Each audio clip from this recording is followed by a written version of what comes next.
Game of Thrones. Game of Thrones just finished, and I was pretty excited, and I'm pretty excited for next season. Spoiler warning right off the bat.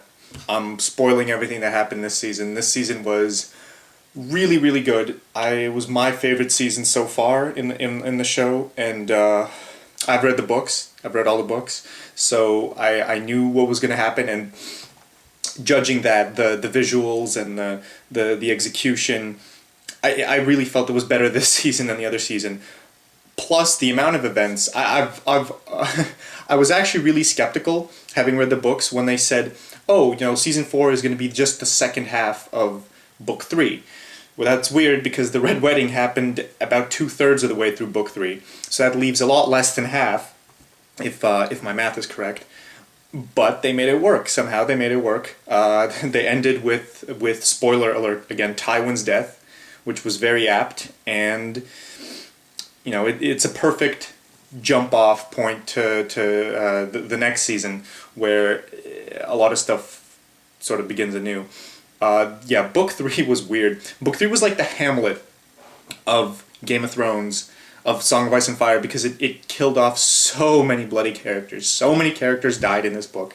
I don't know if more characters died in season 4 of Game of Thrones or season 3, but it was pretty big in both cases. The second half of the season specifically was really good because I knew they had to have some sort of filler in the first half, which they did. But when Tyrion's trial got announced and when it happened, things started moving pretty elegantly. So episode 6 was when he had his trial, and that was such a good scene. It happened basically how I imagined it. The dialogue was also very similar to the books. It was exciting.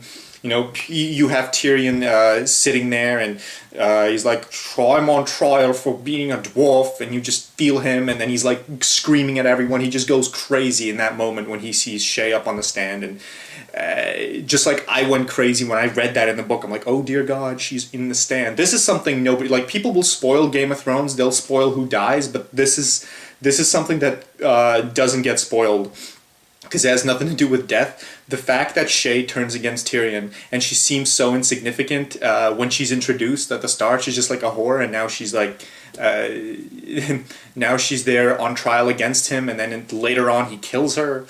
Wow. So episode 6 was really cool. Episode 7 was kind of filler mostly. I knew it wouldn't have Oberyn versus the Mountain, but it was Oberyn who would tell Tyrion, "Oh yeah, I'll do the trial by combat for you," which I didn't expect in the books. And again, when it happens, it's like, oh, that makes perfect sense. That's when you introduce that character. That's pretty elegant. And then episode 8 is the actual fight, which I anticipated. That's how they would structure it. And then they have the fight, and the fight was so brutal. It was so brutal. This is classic George R. R. Martin. Is he introduces a character, gets you to fall in love with that character, gets you to really root for that character, and then just completely obliterates that character, reduces them to just meat, reduces them to flesh and bones and shit, and it's horrifying to those of us who fell in love with that character, that person, to just see them reduced to meat. And granted, this is something the show does almost better than the books, because in the books, Oberyn, he was almost a background character. There's a few lines of dialogue with him and Tyrion, but he was never a POV character. Like that whole conversation between him and Tywin earlier in the season never happened. His whole role was a lot smaller than in the book. A lot bigger in the show than in the books. And it's kind of better, the fact that it's bigger, because then you really get to root for him. And he's the guy who wants to avenge his sister, who was raped, and her children were murdered. And if you've read how that actually happened, it was horrifying. Her daughter was like stabbed 50 times by one of the psychopaths in the Lannister army. Then the Mountain, he smashes her baby's head against the wall, then he rapes her, and then he kills her. It's so brutal. It's classic Game of Thrones, like, horrifying brutality. And of course you want Oberyn to win, but then he gets cocky and he doesn't win. And my friend had no idea this was coming, and he sees it and he's just like, oh my God, that was worse than the Red Wedding. Because I think in the Red Wedding he at least knew that Robb, I think the Red Wedding was spoiled for him maybe, But even for me, and I knew Oberyn's death was coming, this was still harder than reading it in the books, because you grew to love Oberyn in the show a lot more. You grew connected with him. You know, I was, when I was watching the episode 8, and it was happening, and it's like he was kicking the mountain's ass, and I'm like, okay, when is the horror gonna start? And then there's that one shot where he looks at Ilaria Sand, his lover, and then right after that the mountain flips him, and it's like, okay, it's gonna start. And the cinematographic like execution of those events is fantastic, because you don't see everything happen immediately. It's like at first the mountain just punches him, and you see some blood fall on the floor, and there's this really cool shot where you see the bloods like fall on the floor. You don't see where it comes from. You just see it fall because he just got punched in the face. And in the distance, you see Tyrion and Ilaria Sand, and they're just like horrified because they know that shit is about to go down. That shit's really bad because the mountain has the guy in his grip. And then it just goes horrible. The mountain gets on top of him, and he's like, "Yo, Elia fucking Martell, I raped her, I killed her children," and he's smashing Oberyn's eyeballs. Like, it's, oh my god, that is anything to do with like eye damage or eye violence is particularly horrifying, because the eye is the window to the soul. To see that destroyed and turned into just jello is like the worst way you can destroy a person physically. This is their soul, and you've just wrecked it. And he blows up the guy's head. Granted, it was ridiculous, because I mean, in the books, Oberyn had actually pinned down the mountain with a spear. Mountain was like impaled, and the spear was sticking into the earth, and the mountain couldn't even get up because he was stuck on it.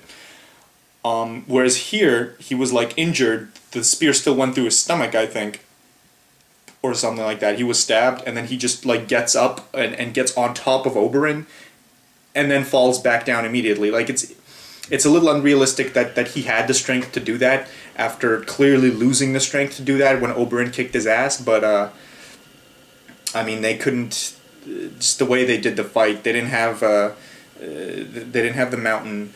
The way it happened in the books was more realistic and similarly as brutal. I mean, Oberyn's head was still destroyed in the books. In fact, the books had another like not hilarious, but another Game of Thronesy moment where the mountain is swinging his sword, and he's so angry, he's like screaming for Oberyn to shut up, because the entire fight Oberyn's telling him, you know, Elia Martell, you raped her, you killed her children, and he's pissed off, and the mountain is just like, yo, shut up, shut the fuck up, you know, because he's getting irritated at this point. This guy's like injuring him with poison and defeating him.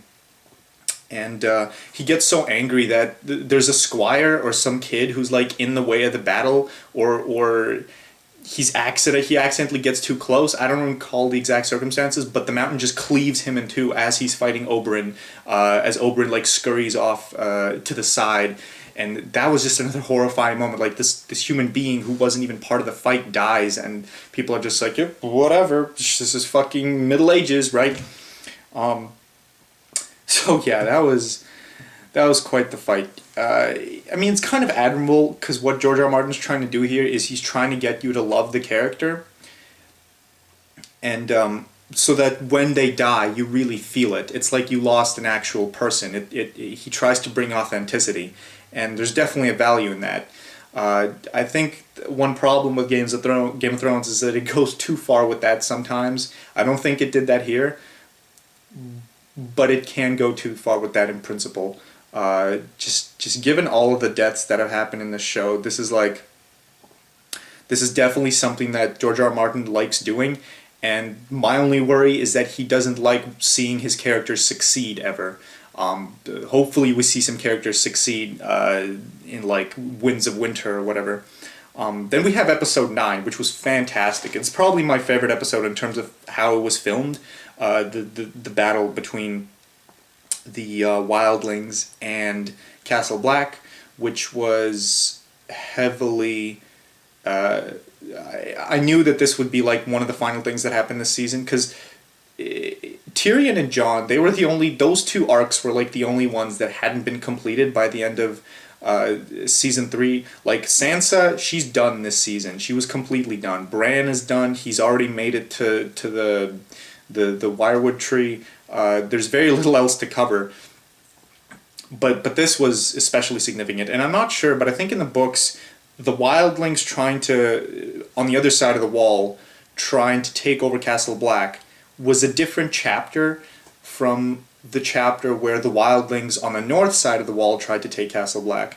Those two chapters I don't think they coincided, but I might be wrong about that. But even so, it makes sense that they would have them coincide here, because it's a lot it's a lot more epic, and the whole fight was epic. There was like a shot where like it had a lot of stuff that I don't like usually in action and cinema, where there's a lot of jump cuts and a lot of shoddy filming where you don't really know what's going on, but there's just the idea that, oh, there's a battle happening. Here they really tried to show you the fight. They would have, the shots would be very long. You had Sir Alistair Thorne fight Tormund Giantsbane, and it was like there was like this wide shot where you see them perpendicular to the camera and from far away, and they're both hacking at each other, and that was a good shot. There was a shot where they showed all of the carnage happening around Castle Black. That was a really good shot. I really like that one. And even like the effects, when the wildlings are shooting arrows down at sorry, not the wildlings,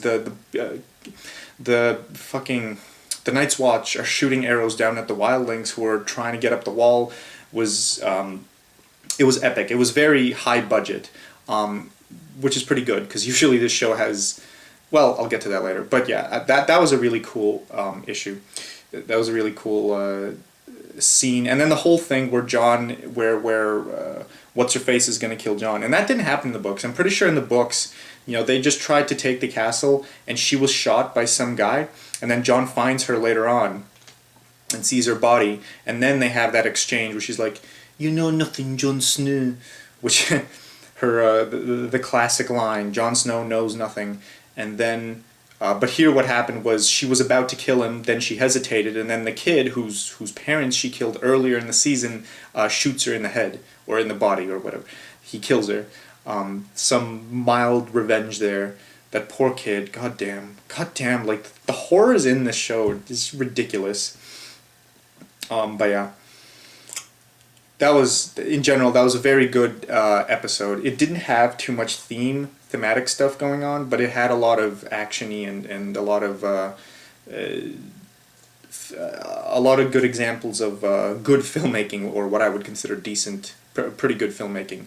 Although the only problem that I thought was they killed off a lot of characters, like Pip and Gren, Jon's friends, who in the books are still alive, and I like those guys. I like the fact that Jon had like a little community at the Night's Watch, killing them off. Maybe they're anticipating the ending to book 5 here. I don't know, but could be. Anyway, and then the final episode 10, was fantastic. They wrapped up all the little things that I wanted them to. Well, almost all, but the stuff they covered was pretty good. Let's see, what did they cover? They had Jon Snow obviously go to Stannis. They started with that, and then they had Stannis show up. Sorry, Jon Snow did not go to Stannis. He went to Mance, and then Stannis shows up, and then Davos shows up, and I really like that. That's something I loved in the books, absolutely, because it's like, it's a really cool thing in a narrative when you have two characters who are usually from different like parts of the setting, different contexts. They know a lot of different stuff, and then they come together and like join forces, and now they have to interact. There's always like dramatic irony there. Well, not irony, but like dramatic anticipation, because there's going to be like a discourse now. Shit is going to start happening because these two characters both know about something that's going on. They both have like things to do. And I really like both Jon Snow and Davos. They're some of my favorite characters. They're probably one of my most favorite characters in the show, because they're the ones that consistently show like a moral compass, unlike a lot of other characters. Yeah.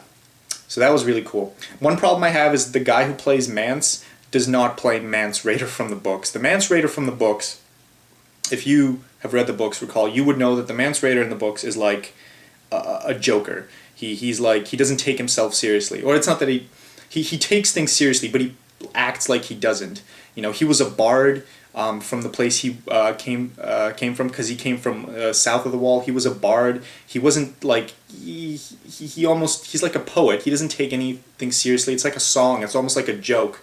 But of course, he in reality he does take it seriously. That stuff is just an act to sort of lighten the mood, or like, I don't know, a defense mechanism, or he's trying to sort of get along with the other person, like a social technique.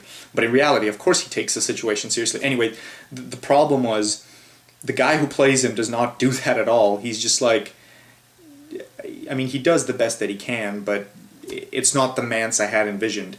The guy they wanted to play Mance Rayder was, I forget the name of the actor, but he was the lead actor in The Wire. Great TV show, by the way.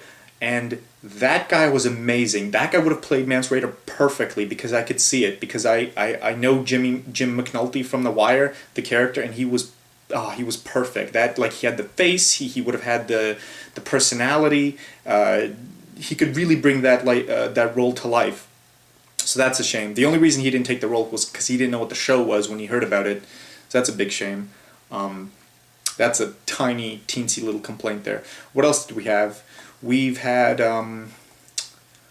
okay, so King's Landing. So we have this fantastic fucking scene between Cersei and Tywin, where Cersei tells Tywin, like, she tells him that the rumor about her and Jaime is true, and that she'll tell everyone, and that her children are not really Baratheon children, and that the whole edifice that Tywin is trying to build is just false. And this was fantastic. I love this scene, because this is like the only time in the entire show that I can think of that somebody has one-upped Tywin, and not like the way Tyrion does at the end of the episode. He gets one-upped just like in discourse. He gets one-upped in manipulation. You know, he can't stop her, right? He can't kill his daughter. He can't do anything. Well, maybe he could figure out a way to silence her. You know, he's Tywin, he's pretty smart. But the idea is, at the time that she mentioned it, you know, that's such a blow to him, to know that, to even consider the idea that his children, are engaging in incest, which is undignified for a Lannister, right? It's undignified, it's horrifying, it's horrible.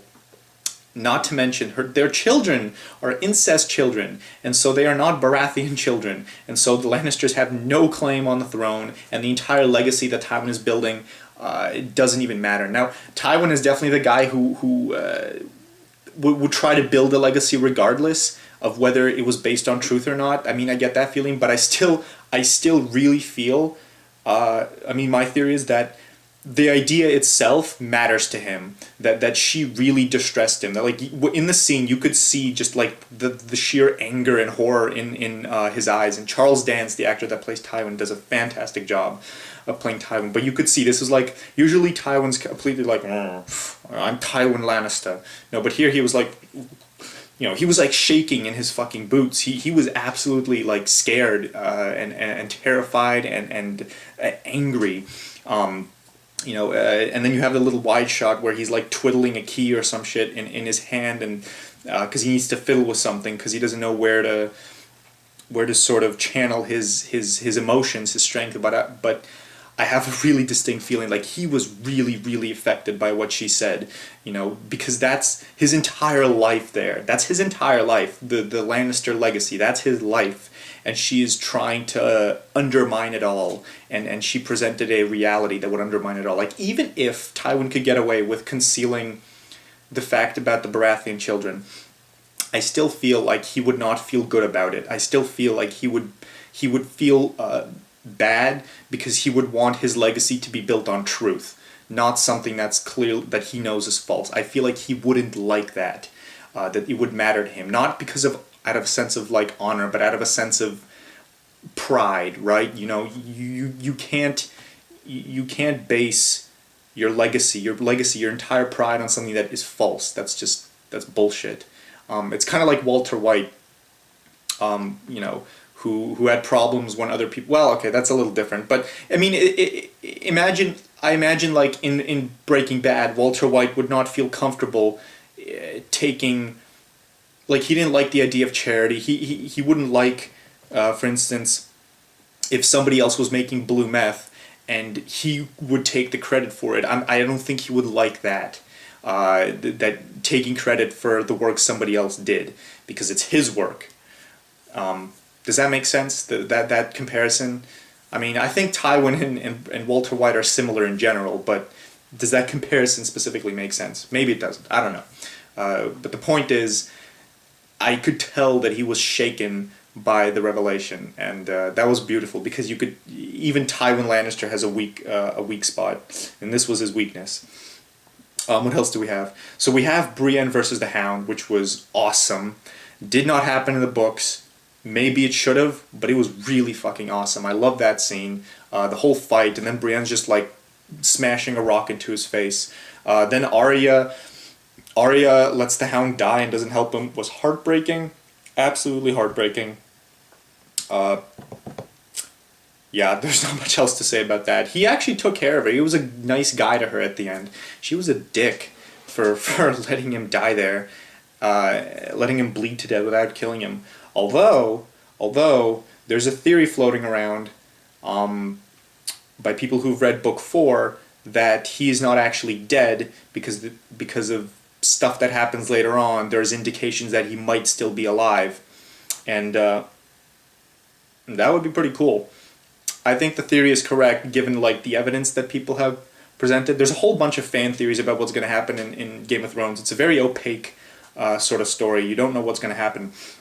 But this specifically seems like something that might be true. And it's also testament to the fact that we never see the Hound die. We just see Arya walk off. And if you notice, usually when characters die, they don't die within their own point of view. And we usually see them die. Like if you don't see a character die, he's probably not dead. Just in general. I want to point that out.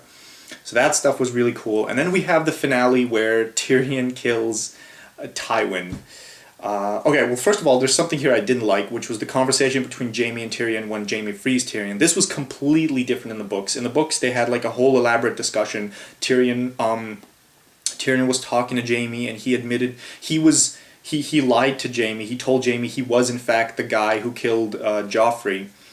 He did that in order to shame Jaime, in order to make Jaime feel worse, because he was mad at Jaime for some reason or another, for something that happened earlier in the series, and in the book, there's some like contextual stuff that happened in the books that didn't happen in the show that came into play there, which is why that conversation was so elaborate. I remember why. It had to do with the girl from Tyrion's childhood, the other whore that Tywin sent off, the whore that really mattered to him, and why his whole conflict with Tywin even started off to begin with.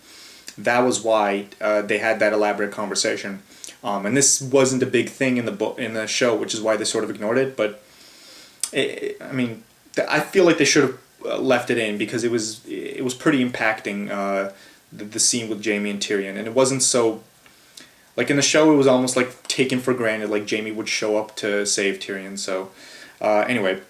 Yeah, and then of course he kills Shae, and I like the way they did that, because I could not picture him overpowering her, which is kind of how I pictured it when I read the books, because she's way, like, she's bigger than him, and he's a dwarf. I imagine she could overpower him.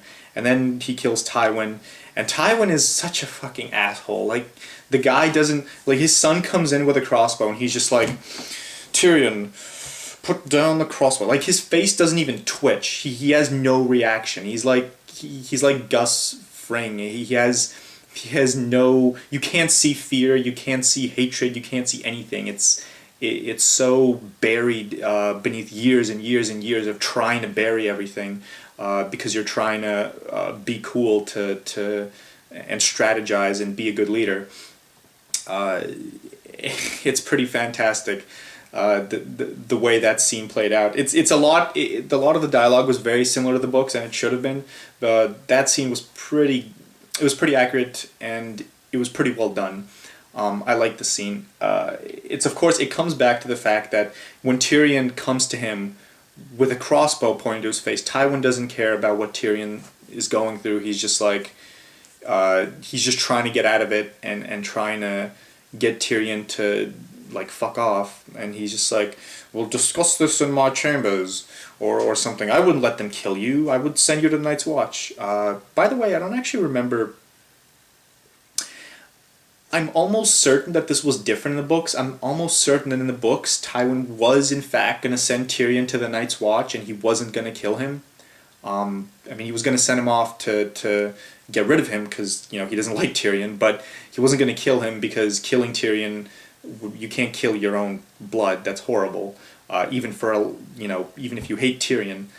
So I'm almost certain that that's how it happened. That Tywin wasn't actually going to kill Tyrion in the books, and Tyrion still killed him in this scene. And when I read this in the books, I actually felt sorry for Tywin a lot. I felt like he was wronged in a way based on how the scene played out.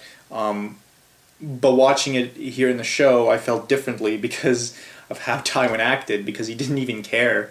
And yeah, and I didn't feel sorry for him here. Especially since here it seemed pretty clear that Tywin was in fact going to kill him. He was just trying to manipulate his way out of this whole mess that Tyrion was in front of him with a fucking crossbow. Yeah, correct me if I'm wrong about that in the books, but I'm pretty sure that's how it was. Yeah, that was cool. The only issue with this entire scene was the fact that when Tyrion tells Tywin, don't call her a whore again, and he was referring to Shae, see, that's actually wrong. In the books, he was referring to that other whore from his childhood who meant a lot more to him than Shae. Shae did not mean as much, especially since he had just killed her. He did not have feelings for Shae anymore. Shae was nothing. She was a tramp. Like, she slept with his father, for fuck's sake.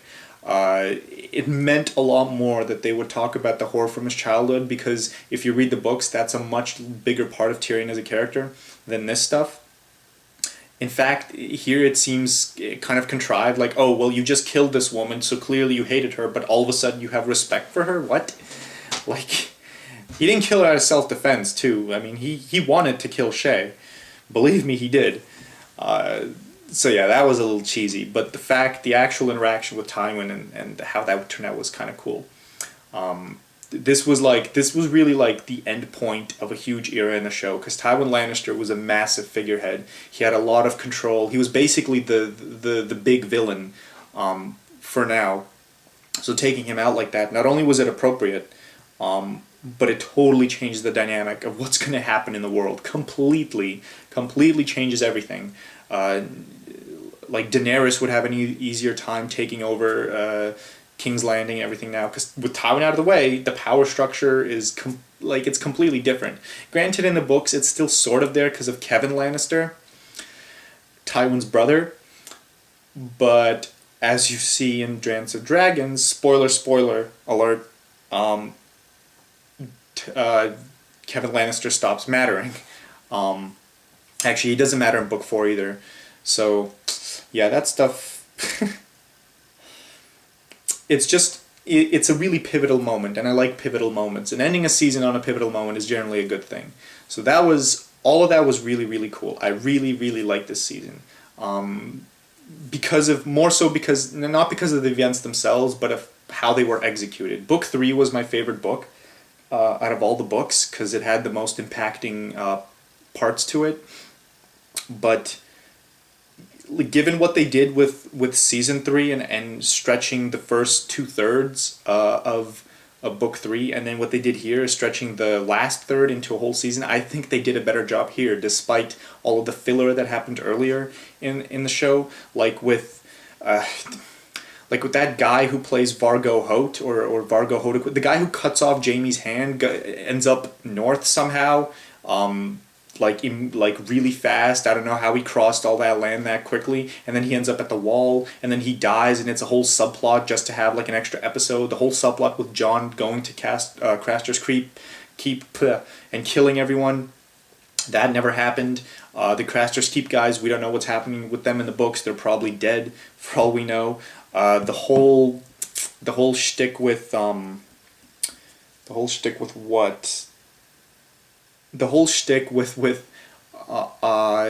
Theon's sister coming to rescue him never happened. And in the end of book 3, season 3, they made it out like that was going to be a big thing, and then it never was. She came to the Dreadfort, which, if I might add, is not accessible by water if you look at the geography of Game of Thrones, so that's a flaw.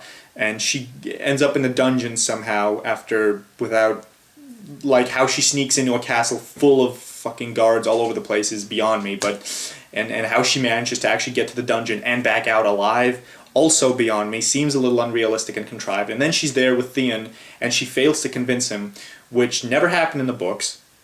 And it's good that it didn't, because I feel like trying to convince Theon as his sister would have actually had an effect on Theon. Not not a big, huge effect, but would have had some effect. Maybe she wouldn't have been able to convince him to leave, but she would have had an effect on him. Here it's like she doesn't even exist to him. And then the worst part of it was when Ramsay showed up in the dungeon, and he's shirtless. He doesn't even have armor on, and he fights them off. And he doesn't even have a scratch. Well, he's actually covered with tons of scratches because he was having kinky sex like a few minutes earlier. But he does not get injured in the fight at all in these like enclosed quarters, no armor, just like a sword. And he's like that good of a fighter that nobody's even able to injure him. The Ironborn, who are like super good pirates and fighters, can't injure him. Like, give me a fucking break. Ramsay Snow is a torturer. He's not a fighter. Let's be honest. So that was really ridiculous. Friends of mine watched that. They really hated that entire episode because it made no fucking sense. None of that made any sense. Shouldn't have happened. But, well, I mean, it should have because they needed filler to put in the season. Anyway, yeah, again, my favorite part is how it all came together, especially near the end with Oberyn Martell and the fight that happened right after, and then the episode 9 with the wall crumbling and shit, and then episode 10 where they finish off on like a really powerful note, unlike the other seasons where episode 9 was the powerful one and episode 10 was the stupid one, where like barely anything happens. You just like, you know, some people yell Misa and Daenerys is like being carried around in a circle, or I don't even remember what happened in season 2 or season 1. Joffrey's a fucking dick, like what have you. Yeah, but especially like the last 3 episodes, the fight with Oberyn, the fight with Castle Black, which is way better than the episode 9 in season 2, where you have like you have this like wide shot where you see all the ships, and then you have a really close-up shot where people are climbing like the wall. And that was the fight, basically. That's how they shot it. Like, oh, you know, you have this massive wide shot with ships that are clearly either far off in the distance or you know, a shot that's relatively easy to make. You just need ships or CGI because it's stuff in the distance. And then you have a shot where it's conveniently close up as we're climbing this conveniently enclosed wall type thing. I'm not going to talk about that anymore, but it was not well done. It was not good filming, if you ask me. I was very aware of the fact that I was on a set. In fact, that's usually my problem with Game of Thrones. It's usually like it doesn't. It tries to convince you that this is a fantasy world, but it doesn't do it very well. I wouldn't say it does it very well. Like, part of the fact is how it completely fucks over the geography. Earlier in this season, like, okay, at the end of last season, Roose Bolton was at the Twins. At the very start of this season, he's somehow at the Dreadfort, which, if you look at the geography of the world, the Dreadfort and the Twins are like farther apart than the Twins and King's Landing. They are so far apart. The Dreadfort is way, way, way up north. And he's suddenly there. So is the Fargo Hope guy. And how did he even get there? Like, the only way to get up north is to pass Moat Cailin, which Theon liberates at the end of this season, by the way, which again doesn't make any sense, because if Theon liberated Moat Cailin from the Ironborn at the end of this season, how the hell did Roose Bolton get up north in the first place? He must have taken a ship and then walked to the Dreadfort, because the Dreadfort is not accessible by water, trust me. Yeah, so, it fucks with the geography. I don't want to talk about it. The fact that Brienne and like Brienne, who had just left King's Landing, somehow met up with the Hound and Arya, who were way up north at the Eyrie almost. The fact that those two would ever meet didn't make any sense because it fucks with the geography. So those are issues. But in terms of how the show is filmed in general, I mean, it's very. I'm very aware that I'm on a set. I'm very aware that this is a set, and these are all fake props and fake costumes and fake everything, and it doesn't feel like a world or a universe. If you contrast it with movies that have been done in fantasy universes, usually there's more budget in there, so you're less aware that you're on a set. Part of this is how the cinematography is done. like whenever there's an indoor scene, it's usually very very dark. Huge blot like parts of the screen like are just completely blacked out because they don't want to light them, either because I don't think this is what the cinematographers do on purpose. I think they do this because they don't actually have anything to decorate the set with because they're on a huge budget. Like if you look at scenes with Bruce and Ramsey and Theon at the Dreadfort, the scenes are entirely black. Like half the screen is going to be completely black in those scenes. And there's very few decorations, very little stuff on the walls. It's it's unfortunate because it's clear that you guys are on a set, a relatively cheap, well, I mean, it's expensive set compared to like probably most filmmaking, but it's cheap if you're trying to convince us that this is fantasy.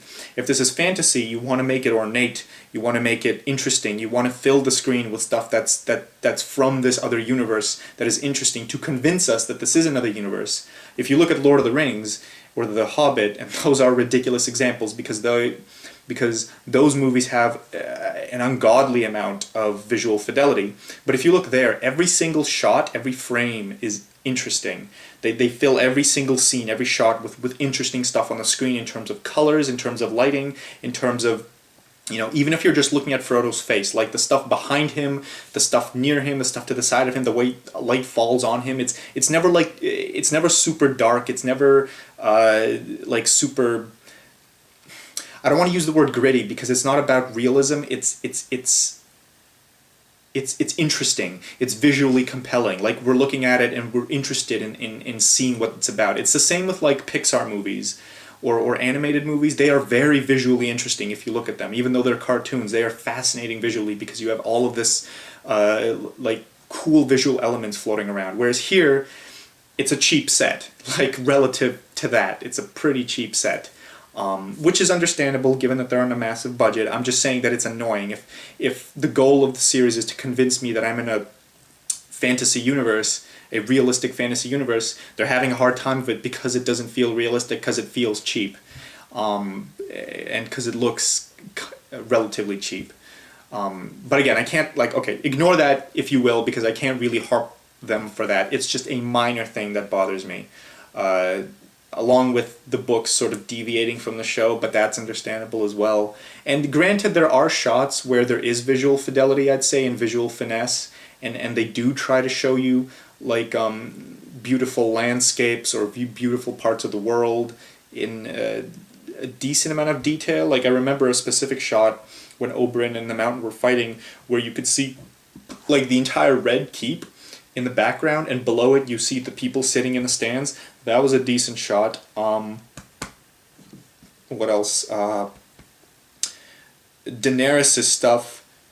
No, actually no. The shots on the wall, like I said, in episode 9 when they had the fight, were very well done. It felt like there was people on a wall, on a massive wall, fighting giants and wildlings at the bottom. It did not feel like, oh, there's clearly a set up there and a set down there, and we're just gonna give you close-ups of the two, and your brain can fill in the details. No.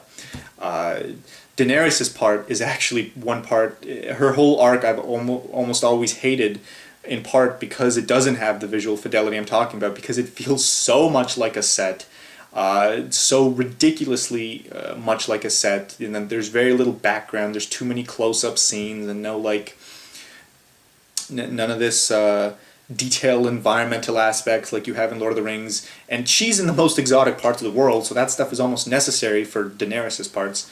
That's something that's disappointing about her. But okay, enough about that. That stuff is all like water under the bridge, right?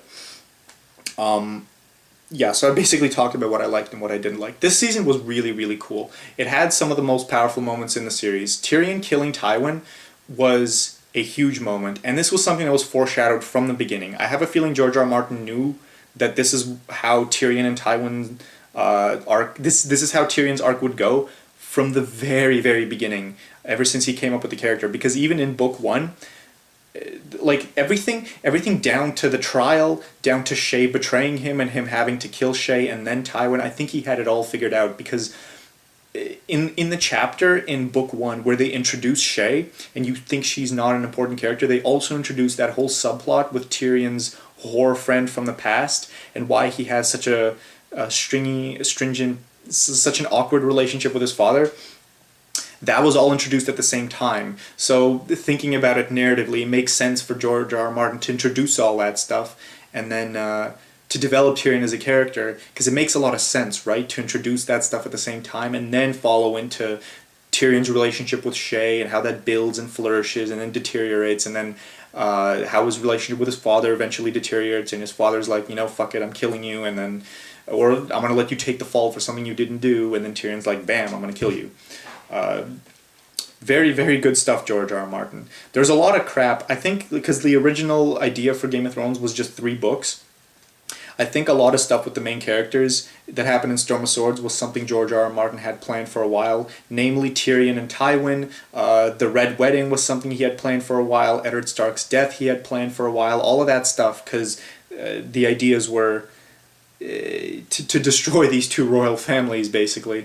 And that's what's ended up happening now. Yeah, so well done on that part. So the only stuff I want to talk about is what we have yet to expect, and this is where I have to say spoiler warning to those of you who have not read the books, because everything from this point on, which should not be too much longer, I promise, is in the books, not in the show. So big spoiler warning right there. So first thing off, Lady Stoneheart. Holy fucking shit. I don't know why they did not put this in this last episode.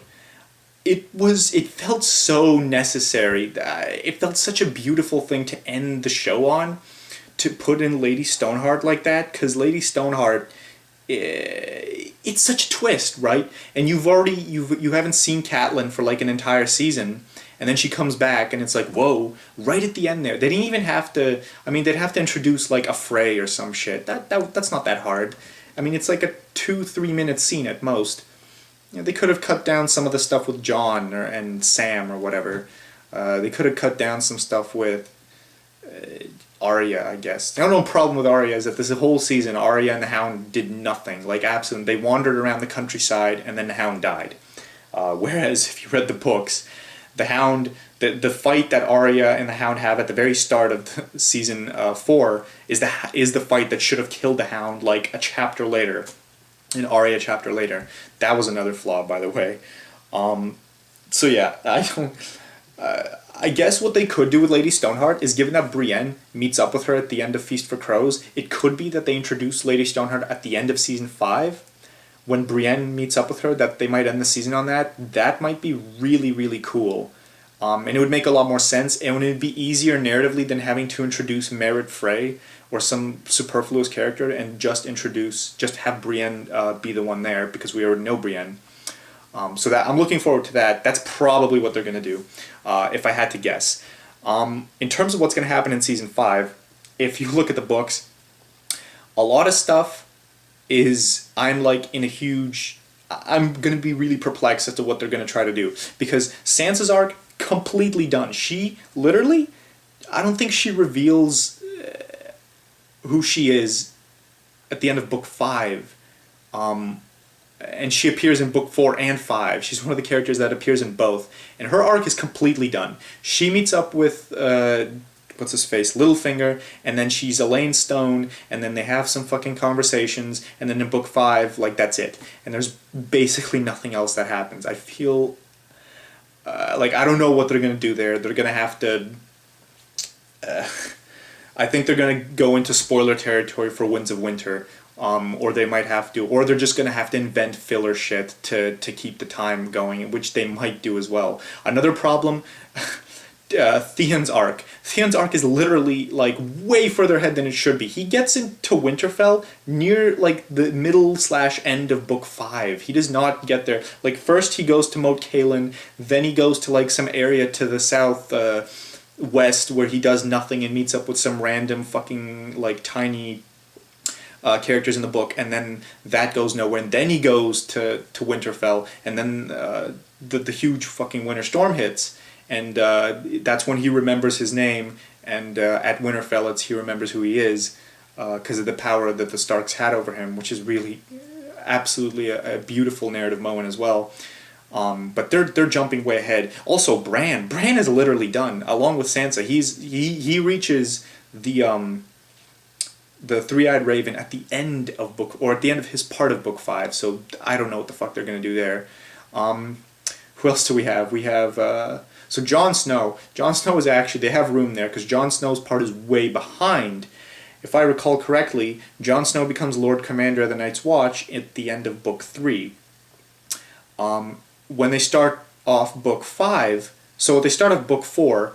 There's Sam has a chapter where he interacts with Jon, and then when they start book 5, Jon has a chapter where he interacts with Sam, but it's the same exact line of dialogue, it's the same exact moment in history, because if Feast for Crows and Dance happen parallel to one another, which is, I think that's the only event in the entire series of books that is told from 2 different points of view, which is really, really cool. So they're jumping the gun with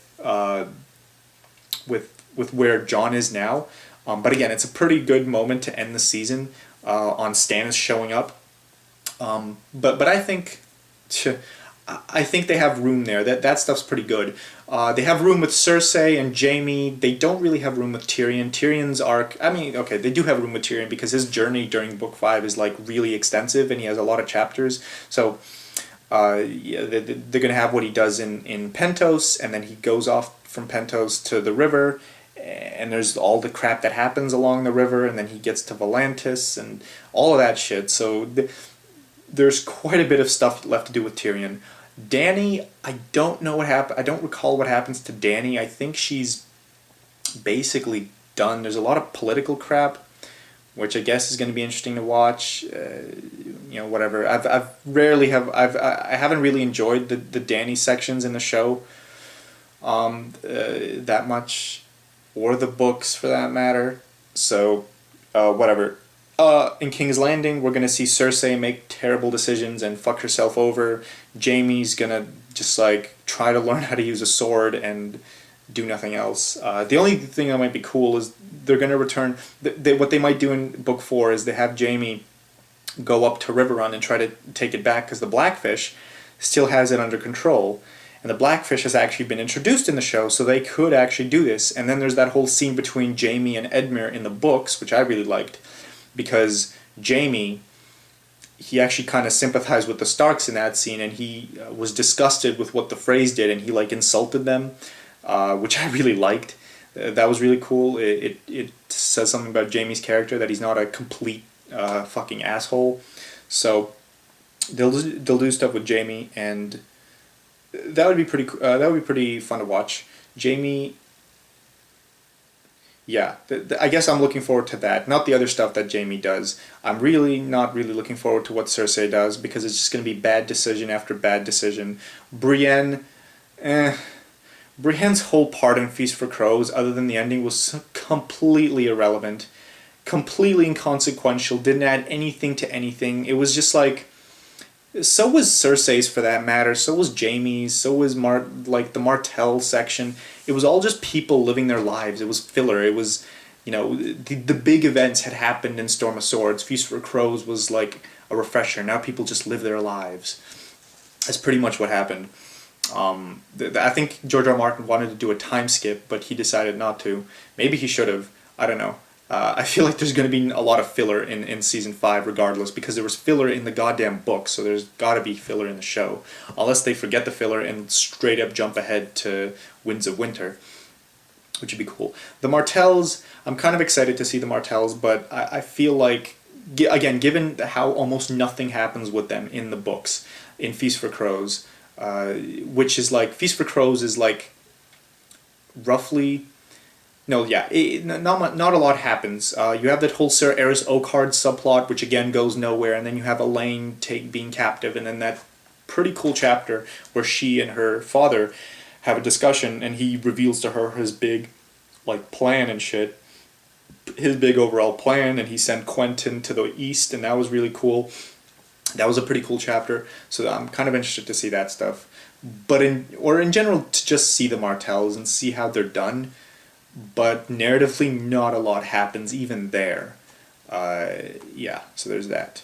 The only other place that I think we haven't seen... Oh, the Ironborn, right. So the Ironborn, I'm really excited to see the Ironborn. The Ironborn. This is actually this is actually the first time will have seen the Ironborn at all. Like we've seen Theon and we've seen his father a little bit, and he's a dick. But we haven't actually seen the Ironborn. Like we haven't seen what they're like, what they do from day to day, what they believe in, their religion, uh, their rites, their practices. We haven't seen much of that, and you actually see that in Feast for Crows, and that was literally the most interesting whole arc in Feast for Crows was what the Ironborn was doing, and were doing, and all of them, all like the three main Ironborn guys, the Damphair, like Theon's uncles, the Damphair, Victarion, and Euron. All three of them are so fucking cool, and I like them all as characters, and I can't wait to see them. You know, you have the Damphair, who's this like religious zealot, and for some reason I've always really liked religious zealot characters when they're incredibly capable of enforcing their beliefs. And what's cool about the Damphair is that he's like drowned people and brought them back to life like thousands, no, like hundreds, thousands of times, and he's never once had someone die. That is ridiculous. Because if you read the books, you know there's a whole rite that the Ironborn do where you actually drown a guy, like he actually stops breathing. Then you take him out of the water, and then you blow the water out of his lungs, with CPR or some shit. I don't know, but you bring him back to life. And the Damphair is a guy who does that, and he did that like he did that like 1,000 times, and it's worked each time. Ever since he became religious, like holy shit, how can you not respect that? The Damphair is really cool, Aeron Damphair, and what's gonna happen in Winds of Winter is really really cool as well, because he's gonna try to make a coup against Euron Crowseye. Then we have Victarion. Victarion is hilarious. He's like, he's kind of like the Mountain, in a way. You know, he's brutal, he's savage, he's a vicious warrior. He absolutely wrecks people. The only difference is he's a bit more insecure. Like he's insecure about his brother Euron, and he's Euron. Jesus, he has that whole zealous aspect to him a bit, kind of like Aeron. You know, less so than Aeron. Aeron is completely devout, like he lives by the tradition, whereas Victarion is more concerned with battle and shit, and proving himself as like a real Ironborn man, I guess, and not having anyone insult his Ironbornness. If you recall, there's a hilarious moment in Book 5. He's sailing in Slaver's Bay, and he takes a ship down, and he finds some guy in the ship, and he hears about Daenerys in the Dothraki Sea or whatever, and he's like, oh, a sea, well, I'll sail that motherfucker and find her. And then the guy he's talking to is like, you fool, the Dothraki Sea is made of grass, and he calls him a fool, and so the Victarion just kills the guy for calling him a fool, for not knowing that the Dothraki Sea was grass. Like, Victarion's hilarious. I really want to see Victarion. That whole episode when he's in Slaver's Bay, he's just killing the people he finds on all the ships because they just disgust him. You know, these male bed slaves disgust him, so he just kills them all and throws them into the water. He's a fantastic character. And then, of course, we have the Crowseye, and Crowseye is fascinating as well. We don't know much about him, but I think he's going to be really important. And he's got like the whole cunning mystery thing going on, and he's fairly malicious. And we know him to be a bit of an asshole to Victarion and Victarion's wife, I think. I think he killed Victarion's wife. That was the connection. And he's like a pirate, and he has that horn and that whole subplot. Good God, I have no clue what's going to happen in Winds of Winter. There's so many characters at this point. Dance with Dragons introduces like 20 new characters. You know, I could speculate here about what's going to happen in Winds of Winter for a long fucking time, but Feast for Crows, or the Ironborn are really, really interesting. I want to see Euron and Aeron and Victarion, and I want to see the whole King's Moot aspect. All of that stuff was fun and interesting, and I hope they do a good fucking job of that shit. But this season, as it stands, was probably the best season. You know, a lot of the other seasons, they've mostly been they've had a lot of filler or a lot of slow, kind of lame episodes, but then there's always been episodes that have been really exciting. Like season 3, that would be the Red Wedding episode, or some of the other episodes in season 3 that I don't really recall. Season 2, you had the Battle of Blackwater. and stuff. But this season, because it just so happened that the end of book 3 had so many exciting events, this season was just filled with exciting events. It was filled with the battle in the north. It was filled with the battle with Oberyn. It was filled with Tyrion's trial. All the shit. All these exciting events building up. That's why this season ended up being so good, I think. That may be a little biased, but I also think there was like a visual fidelity aspect to it again. Like I said, in episode 9, you had that whole visual. I thought the visual aspects were actually really good. That was a well filmed sequence, unlike the Battle of Blackwater, I'd say. So yeah, that about wraps it up. So thanks for watching. I'll look forward to next year, and hopefully, George R. R. Martin finishes Winds of Winter by 2015, so we can read it before watching the next season, so nothing gets spoiled for us. And if they start going into book 6 stuff with Bran and Sansa, hopefully, right? That's the dream. Anyway, bye bye, guys.